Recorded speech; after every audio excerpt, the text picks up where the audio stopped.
Loyola na 7-day service with casket, chapel at iba pa.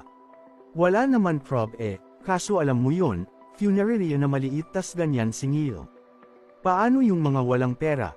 Kalakip nga ng naturang post ang breakdown ng nagastos na umabot sa 115,500 pesos, pero hindi pa rito kabilang ang presyo ng ataol. Samantala, narito ang mensahe ng ilang netizen.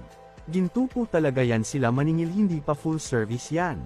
Autopsy restoration of body 45,000. OMG, may mga hot iyan kasi. TS, nabiktima din pala kayo. Grabe, yung registration of death certificate 3K.